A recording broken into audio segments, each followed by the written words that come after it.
नमो नमः सर्वेभ्यश्च सुप्रभातम। श्रीमद् भगवत गीतामृत আজি শ্ৰীমদ্ ভগৱত গীতাৰ কৰ্মযোগ নামৰ তৃতীয় অধ্যায়ৰ পঞ্চদশ সংখ্যক শ্লোক। এই বিশিষ্ট শ্লোকফাকি হৈছে এনেধৰণৰ: কৰ্ম ব্ৰহ্মত্বং বিদ্ধি ব্ৰহ্মাক্ষৰ সমুদ্ভৱম তস্মাৎ সৰ্বগতং ব্ৰহ্ম নিত্যং যজ্ঞে প্ৰতিষ্ঠিতম। শ্লোকভাগীৰ বক্তা হৈছে শ্ৰীমদ্ ভগৱত শ্ৰীকৃষ্ণ। শ্লোকভাগীৰ অসমীয়া সৰল অৰ্থ হৈছে এনেধৰণৰ: বিহিতা আদি যজ্ঞ কৰ্মসমূহৰ বিধান দিয়া আছে শ্ৰুতিত অথবা বেদত। বেদসমূহৰ উৎপত্তি হৈছে পৰম ব্ৰহ্ম পৰমেশ্বৰৰ পৰাই। গতিকে সৰ্বত্ৰ বিৰাজমান ব্ৰহ্ম সদায় যজ্ঞৰ লগত জড়িত হৈ আছে। শ্লোকভাগীৰ ব্যাখ্যাক্ৰমে বা তাৎপৰ্যক্ৰমে উল্লেখ কৰিব পৰা কথাসমূহৰ ভিতৰত মুখ্যভাৱে ক'বলৈ গ'লে যজ্ঞ কৰ্মসমূহ বা কৃষ্ণ সন্তুষ্টিৰ বাবে কৰিবলগীয়া কামৰ বিষয়ে এই শ্লোকভাগীত বিস্তৃতভাৱে বৰ্ণনা কৰিছে। পৰৱৰ্তী শ্লোকতো এই যজ্ঞৰ বিষয়ে উপস্থাপন কৰিব। পূৰ্বৱৰ্তী শ্লোকতো এই যজ্ঞৰ বিষয়ে স্পষ্টভাৱে দাঙি ধৰিছে।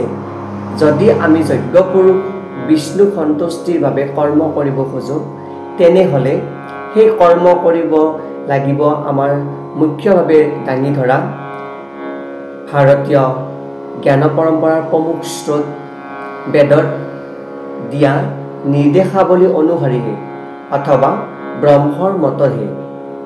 বেদেই যজ্ঞাদি কৰ্মসমূহৰ সকলো বিধান অৰ্পণ কৰিছে। বেদৰ বিধান নমনাকৈ কৰা সকলো কৰ্মই বিকৰ্ম বা অসমৰ্থিত কৰ্ম বা পাপ কৰ্ম। কৰ্মসকলৰ বন্ধনৰ পৰা মুক্তি পাবৰ বাবে সদায়েই বেদৰ বিধান অনুসাৰে কৰ্ম কৰিব লাগে। অৰ্থাৎ কৰ্ম বন্ধনৰ পৰা মুক্তিৰ বাবে আমি বেদৰ বিধান মানি চলিহে কৰ্ম কৰাটো উচিত। ৰাজহুৱা জীৱনৰ বেলিকা যেনেকৈ ৰাষ্ট্ৰবিধান মানি সকলো কাম কৰিব লাগে, তেনেদৰে আধ্যাত্মিক স্তৰৰ ভগৱানৰ পৰম ব্ৰহ্ম ৰাষ্ট্ৰখনৰ বিধান মানিয়েই সকলো বিধিত কৰ্ম বেদ অনুসাৰে কৰিব লাগে। এনে বিভিন্ন সমন্বিত বেদসমূহৰ পোনপটীয়াভাৱে উৎপত্তি হৈছে পৰমেশ্বৰৰ নিশ্বাসৰ পৰা। এই প্ৰসংগত বহুখিনি যুক্তি আমাৰ ব্ৰাহ্মণ, আৰণ্যক আৰু উপনিষদত দাঙি ধৰিছে। সেই একেই যুক্তিও শ্ৰীমদ্ ভগৱত গীতাই অৱতাৰণা কৰিছে। তাৰ ভিতৰত বৃহদাৰণ্যক উপনিষদৰ এটি বিশিষ্ট পংক্তি মই ইয়াত উল্লেখ কৰিব ওলাইছোঁ। সেয়া হৈছে: অস্য মহতো ভূতস্য নিশ্বাসিতম এতৎ য়ৎ ঋগ্বেদো যজুৰ্বেদঃ সামবেদো অথৰ্বাংগিৰসঃ। অৰ্থাৎ ঋগ্বেদ, যজুৰ্বেদ, সামবেদ আৰু অথৰ্ববেদ এই চতুৰ্বেদৰ উৎপত্তি হৈছে পৰম পুৰুষ পৰমেশ্বৰৰ নিশ্বাসৰ পৰাই।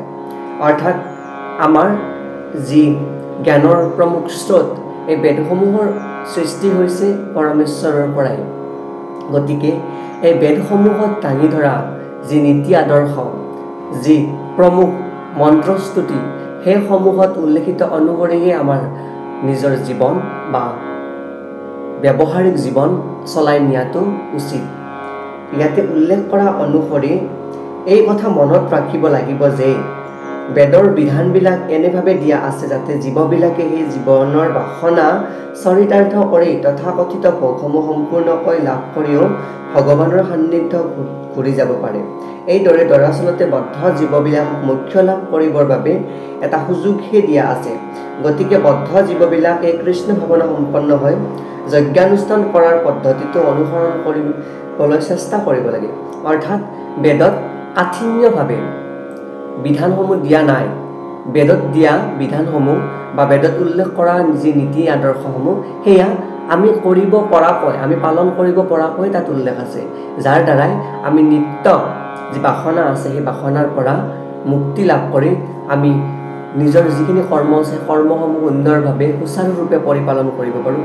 ঠিক তেনেদৰেই ইয়াতে ভোগসমূহ চৰিতাৰ্থ কৰি আমি নিজৰ কৰ্ম কৰি যাব পাৰোঁ। ঠিক তেনেদৰেই বেদতো বিধিসমূহ তেনেদৰেই দিয়া আছে।